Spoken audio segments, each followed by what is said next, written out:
तो धीरज के साथ बैठिए। प्रभु आप सभी को आशीष करे, अनुग्रह करे।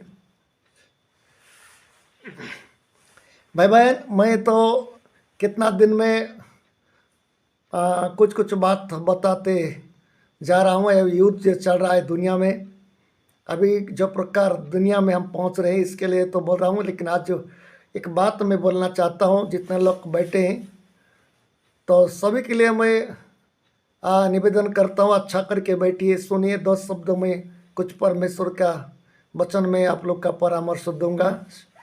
अच्छा ध्यान करके सुनिए। सबके लिए है, बड़े लोग के लिए, पास्टर के लिए है, और प्रचारक लोगों के लिए, प्राचीन लोगों के लिए है, विश्वासिनी के है, बच्चे लोग के है, विश्वासी को है, सभी लोग के लिए बाइबल में जो लिखा हुआ है वो हमारा एक टॉपिक है, प्रार्थना। प्रार्थना इसी में आप लोग का मैं कुछ परामर्श देता हूँ। प्रार्थना का बारे में बाइबल हमको क्या सिखाती है, प्रार्थना का बारे में पिता परमेश्वर क्या सिखाते हैं, यीशु मसीह क्या सिखाते हैं, और परमेश्वर के जो दास अभिषिक्त तो लोग हैं उन लोग भी क्या सिखाते हैं, इसी के बारे में आप लोग का मैं कुछ बताऊंगा। और प्रार्थना करने के बाद क्या क्या सफल हुआ है कि नहीं हुआ है, आप लोग का बीच में मैं कुछ रखूंगा। तो विशेष करके मैं पिता परमेश्वर का धन्यवाद देता हूँ। हम परमेश्वर बोलने का पिता को हम लोग को मिला है, हम प्रभु को मिला है, और इसलिए हम प्रार्थना कर रहे हैं। नहीं तो हम प्रार्थना करने का बदले हम पहले क्या कर रहे थे, हमारा पूर्वज लोग देवा देवी सेवा कर रहे थे और पूजा काटा कर रहे थे, बलि दान कर रहे थे इत्यादि। जब हम इस मसीह को पाए, परमेश्वर को मिला है, तो एक बड़ा चीज़ हमको मिला है, प्रार्थना करने के लिए एक हमको अधिकार दिया गया है। ये प्रार्थना का बारे में बाइबल हमको क्या सिखाते कि वचन पढ़ेंगे लूका 18 अध्याय में यीशु मसीह क्या बोले तो, और बाद में हम लोग को उसी वचन में हम लोग थोड़ा ध्यान दीजिए। आप सवेरे भी हमारा एक भाई के साथ, मनको भाई के साथ बातचीत कर रहे थे प्रार्थना के बारे में। प्रार्थना के बारे में, प्रार्थना क्या काम करता है। हम बच्चे को भी प्रार्थना करना चाहिए, बच्चा बच्ची भी प्रार्थना करना चाहिए, क्योंकि प्रार्थना के द्वारा बच्चा बच्ची का भविष्य बनता है। बड़े लोग को भी प्रार्थना करना चाहिए, क्योंकि उनका भविष्य परिवार का होता है। कलीसिया के लोगों के लिए भी प्रार्थना करना चाहिए, प्रत्येक विषय के लिए प्रार्थना करना चाहिए। बहन लोग भी प्रार्थना करना चाहिए, बेटी बेटा बेटी सब प्रार्थना करना चाहिए। परमेश्वर का दास लोग भी प्रार्थना करना चाहिए। प्रार्थना देश के लिए करना चाहिए, प्रार्थना हमारा अधिकारी लोगों के लिए, उपकार के लिए करना चाहिए, प्रार्थना कलीसिया के लिए करना चाहिए, प्रार्थना हमारा जीवन बचाने के लिए करना चाहिए प्रार्थना। इसलिए प्रार्थना के बारे में बाइबल में बहुत सारा अच्छा लिखा हुआ है, तो इसमें हमको ज्ञान मिलेगा। मैं बताऊंगा, अभी पढ़ेंगे लूका उसका 18 अध्याय में यीशु मसीह खुद बोला है, क्या बोले तो। यीशु ये बातें कहकर अपने चेलों के साथ किंद्रोन नाले के पार गया। वहां एक बारी थी जिसमें वह और उसके चेले गए। उसका पकड़वाने वाला यहूदा भी वह जगह जानता था, क्योंकि यीशु अपने चेलों के साथ पकड़ती है सर में भूल गए।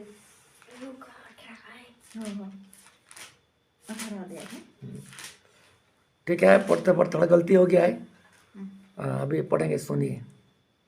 फिर उसने इसके विषय में कि नित्य प्रार्थना करना और हियाव न छोड़ना चाहिए, उनसे यह दृष्टांत कहा। इसमें हम लोग यीशु मसीह का बात सुने, हर समय में सर्वदा निरंतर प्रार्थना करो, हियाव मत छोड़ो, विश्वास के साथ प्रार्थना करो, एक भरोसा के साथ प्रार्थना करो, एक लक्ष्य लेकर के प्रार्थना करो। ये बाइबल हमको बताते हैं, यीशु मसीह खुद हमको सिखा रहे। मेरा प्रियो, आज एक समय है, हम प्रार्थना करने का समय है। अभी प्रार्थना हम लोग करना जरूरी है। हम प्रार्थना करने के लिए हम लोग क्या करते हैं, दूसरा लोग को दिखा देते हैं, तू कर ऐसी होते रहते। ठीक है, ये भी ठीक है, लेकिन खुद भी प्रार्थना करना जरूरी है। तो प्रार्थना यीशु मसीह खुद सिखाए, हियाब मत छोड़ा, निरंतर प्रार्थना करो। प्रार्थना निरंतर करने के बाद हमको क्या मिलता है?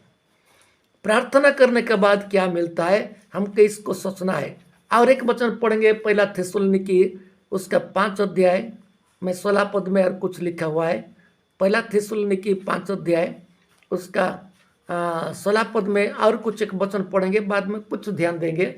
2-3 वचन पढ़ेंगे, बाद में मैं आप लोग का कुछ आपको ध्यान आकर्षण करने के लिए चिंता करता हूँ। मैं आप ध्यान करके सुनिए। प्रार्थना के बारे में सब लोग जानते हैं प्रार्थना के बारे में, फिर भी मैं आप लोग का पास से कुछ रखता हूँ प्रार्थना के बारे में।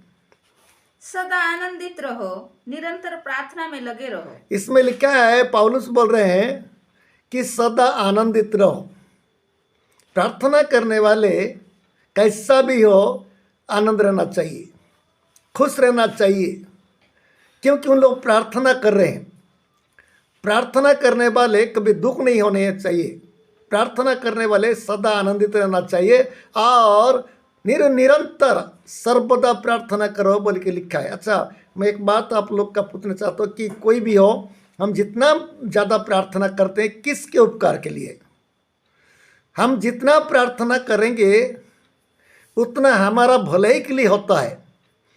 जितना हम प्रार्थना में आलसी बनेंगे उतना हमारा घाटा होता रहता है।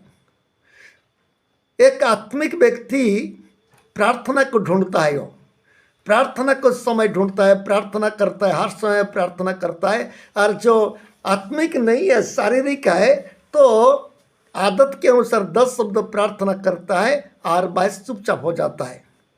तो इसलिए इस मसीह को देखे रात भर प्रार्थना कर रहे थे।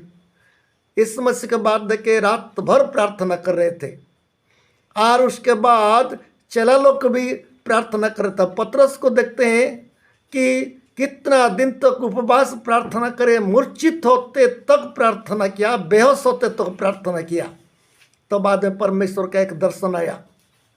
हम प्रार्थना करके हम देखते हैं जब इस्राएल लोग युद्ध में जा रहे थे तो प्रार्थना करके जाते थे और प्रार्थना उनका संगी होता था और प्रार्थना करके जाते थे तो विजयी होते थे। प्रार्थना बोलने से खाली सूखा सूखा नहीं, हम कितना समय उपवास भी प्रार्थना करना है। हमको ज़रूरत का चीज़ को मांगने के लिए हमें रो रो करके भी प्रार्थना करना है। प्रार्थना करने के बाद मिल रहा है कि नहीं परखना है हमको। एक ही बार प्रार्थना करेंगे और देख देंगे कुछ मिलेगा बोल के, ऐसा नहीं है। लगातार प्रार्थना करना है। जब तक वो चीज़ नहीं मिलता है तब तक हम प्रार्थना में लगे रहना है। हम प्रार्थना के बारे में देखते हैं कि सामुएल का माता, वो जो सामुएल का माँ का जो है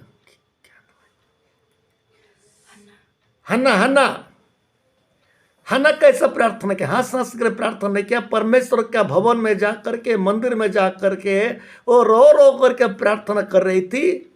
काहे के लिए? बोलने से उसका जरूरत था। और जरूरत था, उनके एक चीज जरूरत था और जो जरूरत था उसके खुद के लिए नहीं है, लेकिन उनके कौमी को महसूस कर रहा था। वही कौमी के लिए लोग उसको निंदा कर रहे थे, अपमान दे रहे थे, इसलिए अपमान मेरे से दूर हो जाए बोल के प्रार्थना कर रही थी एक बच्चा के लिए। अब बच्चा होगा तो उसके लिए नहीं है, बच्चा होगा भी उसके लिए नहीं, परमेश्वर के लिए। सोच के देखिए उसको जो प्रकार प्रार्थना कर रही थी, प्रार्थना के द्वारा परमेश्वर उनको जवाब भी दे दिया है। और जैसा जवाब दिया है परमेश्वर का वचन में जो दे दिया था, वचन बोल दिया था, वो भी बच्चा को क्या कर दिया? परमेश्वर के भवन में छोड़ दिया है। प्रार्थना क्या नहीं करता है मेरा प्रिय भाई बहन? आजकल दुनिया में देखते हैं जिस प्रकार घटना घट रहा है, स्थान स्थान में युद्ध हो रहा है, भूकंप हो रहा है और वकाल हो रहा है और किडनैप हो रहा है, हत्या हो रहे हैं और दुर्घटना हो रहे हैं। तो हमको अभी क्या चाहिए? हम प्रार्थना करना चाहिए। प्रार्थना ऐसी चीज है मेरा प्रिय भाई और बहन, एक चाबी है। जैसा कि एक चाबी रहने से ताला खुल जाता है, दरवाजा खुलता है, ऐसी है स्वर्ग राज्य का खुलना है तो स्वर्ग राज्य को चीज को पाना है तो प्रार्थना करना है। प्रार्थना करके करके कितने लोग कितना कितना काम हासिल हुआ है। बहुत काम को उन लोग हासिल किए हैं। प्रार्थना करने के बाद परमेश्वर सुनता है। दानिएल को परमेश्वर उत्तर जब तक नहीं मिला तब तो प्रार्थना कर रहा था, 21 दिन तो प्रार्थना बैठा, बाद में उत्तर आया।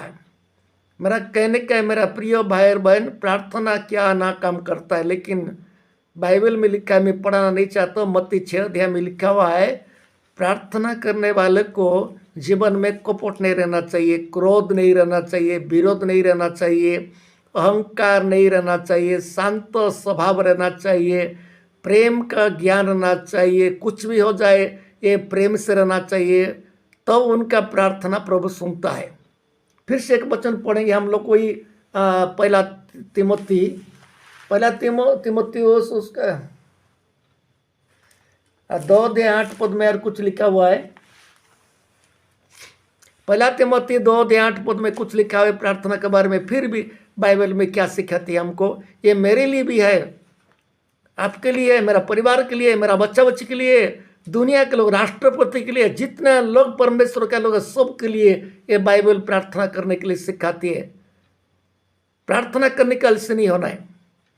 प्रार्थना हम जितना करते हैं उतना हमको सुरक्षा मिलता है, हमको पता नहीं रहता है, आकर के सुरक्षा हो जाता है। प्रार्थना का बाउंड्री में जो रहता है ना, बहुत सुरक्षित होता है। पढ़ेंगे हम लोग। इसलिए मैं चाहता हूँ कि हर जगह पुरुष बिना क्रोध और विवाद के पवित्र हाथों को उठाकर प्रार्थना किया करे। इसमें क्या लिखा है बाइबल में? पुरुष लोग के लिए, विशेष करके हमारा पुरुष लोग के लिए, आदमी लोग के लिए लिखा है। आदमी लोग के बोल के नहीं है, क्या एक ही विषय का हाथ उठा करके बोल लिखा हुआ है, लेकिन प्रार्थना करने वाली स्त्री को भी ऐसी होना चाहिए, और पुरुष को भी ऐसे होना चाहिए, बच्चा को भी ऐसे होना चाहिए, माँ को ऐसे, सबको ऐसे होना चाहिए। कैसा लिखा है बाइबल में? हाथ उठा करके पुरुष लोग के है, लेकिन और एक विषय लिखा है कि सब लोग को, प्रार्थना करने वाले लोग को बिना क्रोध में, बिना क्रोध और अहंकार, क्या क्या लिखा है? क्रोध, पवित्र हाथों को उठाकर, अच्छा, क्रोध और विवाद, हाँ विवाद, क्रोध विवाद भी हमारा जीवन में नहीं रहना चाहिए। कुछ हो जाता है, सामने वाला कोई गलती कर देता है, लेकिन हम प्रार्थना करने वाले लोग हैं। जानते मूसा का समय में मूसा का भाई बहन मूसा का विरोध किए, कुड़ाए, क्योंकि मूसा एक स्त्री को रख दिया है, इसलिए ये लोग उनका विरोध किए। विरोध करके बोले कि मूसा के साथ परमेश्वर बात करता है, हमारा साथ क्या परमेश्वर बात नहीं करता है? ये जो बात ना आज भी चल रहा है। थोड़ा सा सीख जाते हैं, थोड़ा सा कुछ प्रार्थना करने के लिए सीख जाते हैं, थोड़ा ज्ञान मिल जाता है, बाद में इस लूसीफर का बुद्धि आ जाता है, एक घमंड बुद्धि आ जाता है। क्या क्या हो गया मैं तो नहीं जानता हूँ, कि बाइबल उससे स्पष्ट रीति से लिखा नहीं है। मूसा एक कुशी स्त्री को रख दिया है, इसलिए दो भाई बहन उसका विरोध करके पार्टी बना दिए। और क्या वो लोग सोचे क्या परमेश्वर क्या मूसा के साथ है? मूसा तो ऐसी गलती कम कर दिया, परमेश्वर उनका प्रार्थना नहीं सुनेंगे तो हम ही लोग प्रार्थना करेंगे, अभी हम ही लोग प्रार्थना करेंगे बोल के पार्टी बना दिए। ये बात बहुत सोचना है कि बाइबल कहती है क्रोध विवाद बिना प्रार्थना करो। ये लोग परमेश्वर का दास को विचार कर दिए, उनका गलती को पकड़े और उनका विरोध कर रहे थे। बाद में उन लोग को परमेश्वर धोखा दे दिया, परमेश्वर उनका एक श्राप कर दिया, कोड़ी बीमार हो गए, दोनों कुष्ठ बीमार हो गए।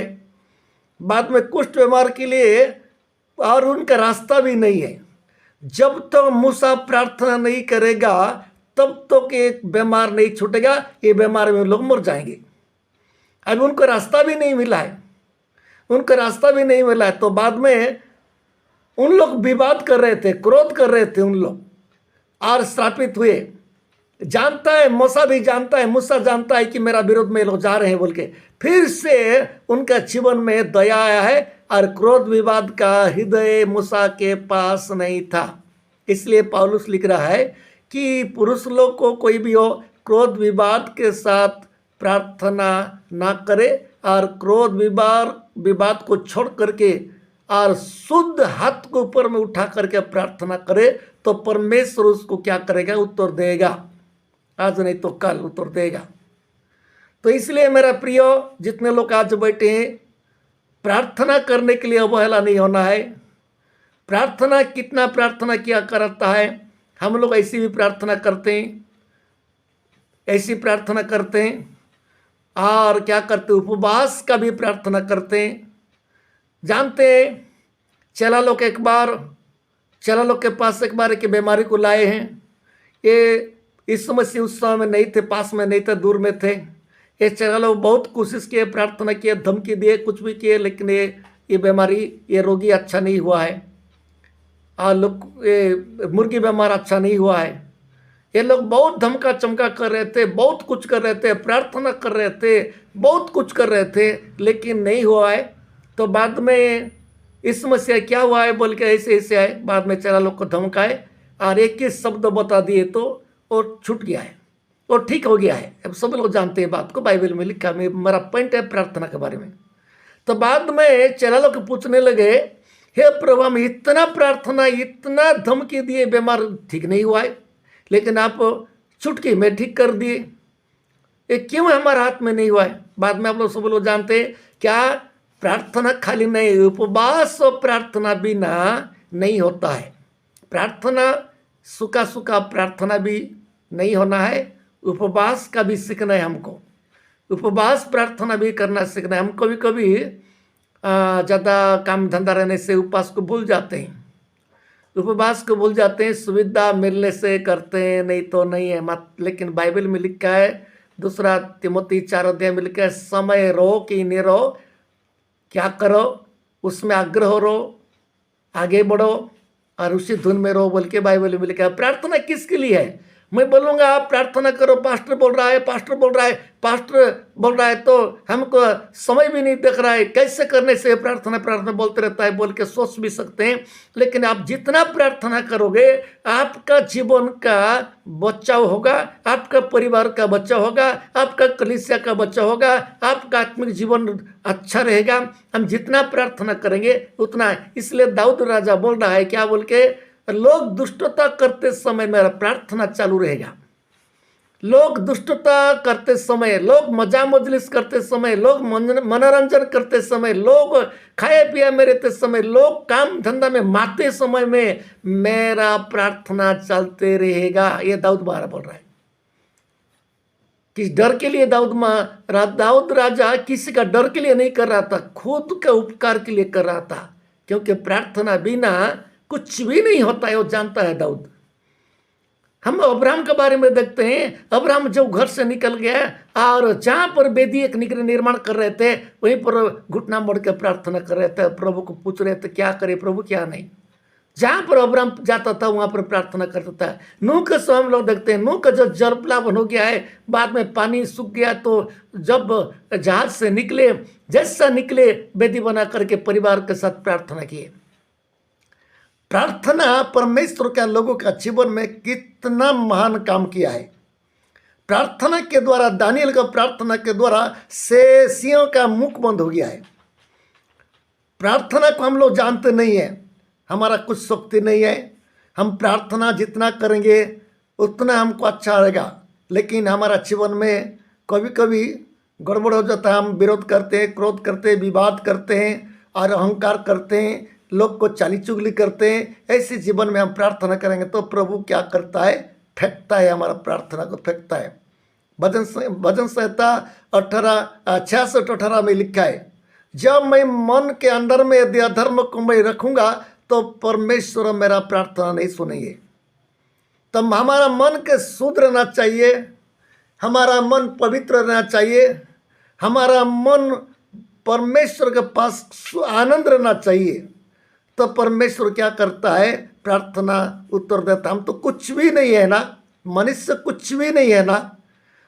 हो सकेगा जगत के हिसाब से धोनी भी हो सकेगा, कि डकैत भी हो सकता है, कि दादागिरी भी हो सकेगा, कि गुंडागिरी भी हो सकेगा, लेकिन एक बात है, समय आएगा तो भी नहीं रहेगा। एक फूल के समान है, फूल यदि गिर जाता है, मुरझा जाता है तो उसका रुल जाता है।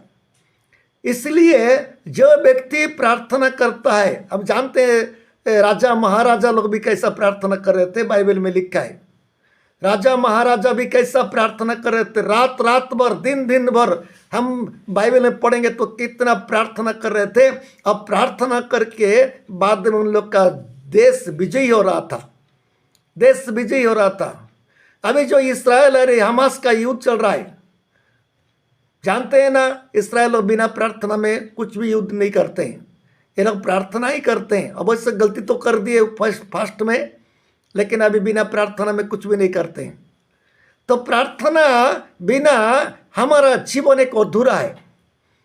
प्रार्थना बिना हमारा जीवन एक अधूरा है। मेरे को कितने लोग बोलते हैं, पाठ पढ़ने वाला लोग, मेरे लिए प्रार्थना करो मैं पास हो जाऊंगा बोलते हैं। आप पास के लिए भी प्रार्थना करते हैं। ईमानदारी लोग हो, अच्छा पढ़ा पढ़ी लोग भी प्रार्थना करेंगे, अच्छा करेंगे तो उन लोग पास भी हो जाएंगे। लेकिन संसारी लोग नहीं होना, आत्मिक लोग होना है, और लोग भी पास होते हैं। और कितने लोग बीमारी लोग क्या होते हैं, प्रार्थना करने के बाद बीमारी लोग भी चंगा हो जा रहे हैं, प्रार्थना के द्वारा चंगा हो जा रहे हैं। तो प्रार्थना कैसा चीज है, इसको हम सोचना है मेरा प्रिय भाई, इसको हम सोचना है। प्रार्थना एक महान चीज है।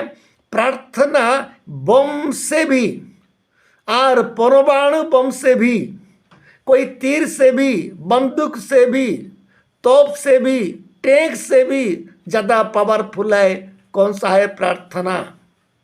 आपका जीवन में एक प्रार्थना है तो आप एक बंदूक बन गए, अच्छा प्रार्थना करने वाले हो गए हैं। आप जितने लोग का भाई बहन, माँ बहन, जितने लोग का छोटा बच्चा बच्ची ज़्यादा प्रार्थना करते हैं, काम करते समय काम करना है, बात प्रार्थना करते समय प्रार्थना, ज़्यादा प्रार्थना करने वाले लोग जान लीजिए एक परमाणु बम आयो। लोग ने एक बम के समान है परमेश्वर दुनिया में रखा है। उनका प्रार्थना, जो भी प्रार्थना करेगा परमेश्वर उत्तर देगा। प्रार्थना के सामने कोई तोप काम नहीं करेगा, प्रार्थना के सामने कोई बम काम नहीं करेगा, प्रार्थना के सामने कोई जादू टोना काम नहीं करेगा, प्रार्थना के सामने कोई शक्ति भी काम नहीं करेगा, कोई जीव जंतु भी काम नहीं करेगा, नहीं करेंगे। क्योंकि प्रार्थना ऐसा चीज है, प्रार्थना जो जानता है वो जानता है। इसलिए पौलुस बोल रहा है मेरे लिए भी प्रार्थना करो। प्रार्थना सबको जरूरत है मेरा प्रिय भाई और बहन। आज आप लोग प्रार्थना बैठे हैं तो अच्छा करके प्रार्थना दुआ करिए। रो रो कर भी प्रार्थना करना है, खुश होकर भी प्रार्थना करना है, संगति रह कर प्रार्थना करना है, अकेला भी रह कर प्रार्थना करना है, घुटना मोड़ के प्रार्थना करना है, चल चल के भी प्रार्थना करना है, गाड़ी में रह करके भी प्रार्थना करना है, ट्रेन में रह करके प्रार्थना करना है, उड़ा जहाज में रह करके प्रार्थना करना है, और काम करते करते मन प्रार्थना करना है। प्रार्थना का जीवन हमारा सब सदा सर्वदा रहना है। तब सदा सर्वदा प्रार्थना करने से परमेश्वर उनके सामने रहता है और प्रभु उनका सुनता है।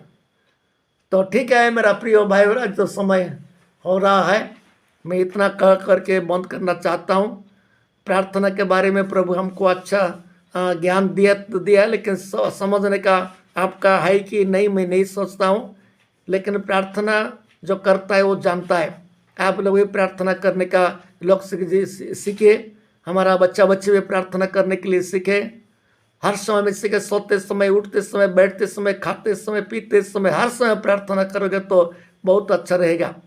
कितने लोग हम पहले हम लोग सुने, लोग क्या करते हैं, जहर दे देते हैं। कोई अनजाने में लोग जहर देते हैं पास्टर लोगों को, लेकिन पास्टर लोग प्रार्थना कर खा देते हैं तो जहर भी काम नहीं किया है। बहुत लोग है, ऐसी गवाही है। तो प्रार्थना के सामने कुछ भी नहीं है, इसलिए आप लोग प्रार्थना करना है, उपवास प्रार्थना भी करना है। और सबसे शक्तिशाली प्रार्थना उपवास प्रार्थना है। मन को शुद्ध करना है और जैसा वचन मिलेगा ऐसी होना है। और हम प्रार्थना करेंगे, समय मिलेगा प्रार्थना उपवास करेंगे तो शक्तिशाली प्रार्थना हुई है। कोई भी तंत्र मंत्र, कोई भी जादू टोना उसके सामने काम नहीं करता है। इसलिए प्रार्थना करने के लिए आप लोग पीछे नहीं हटना है, अलसे नहीं होना है। समय मिलेगा तो करूँगा, समय नहीं मिलेगा तो नहीं है। हम सबसे बड़ा चीज है, सबसे बड़ा खेत है प्रार्थना। जो जानता है वो जानता है। तो ठीक है, ये विषय के लिए मैं आप लोग को बल दिया। सबको प्रभु आशीष करे, अनुग्रह करे। प्रार्थना करने के लिए मत छोड़े, आगे बढ़े। धन्यवाद।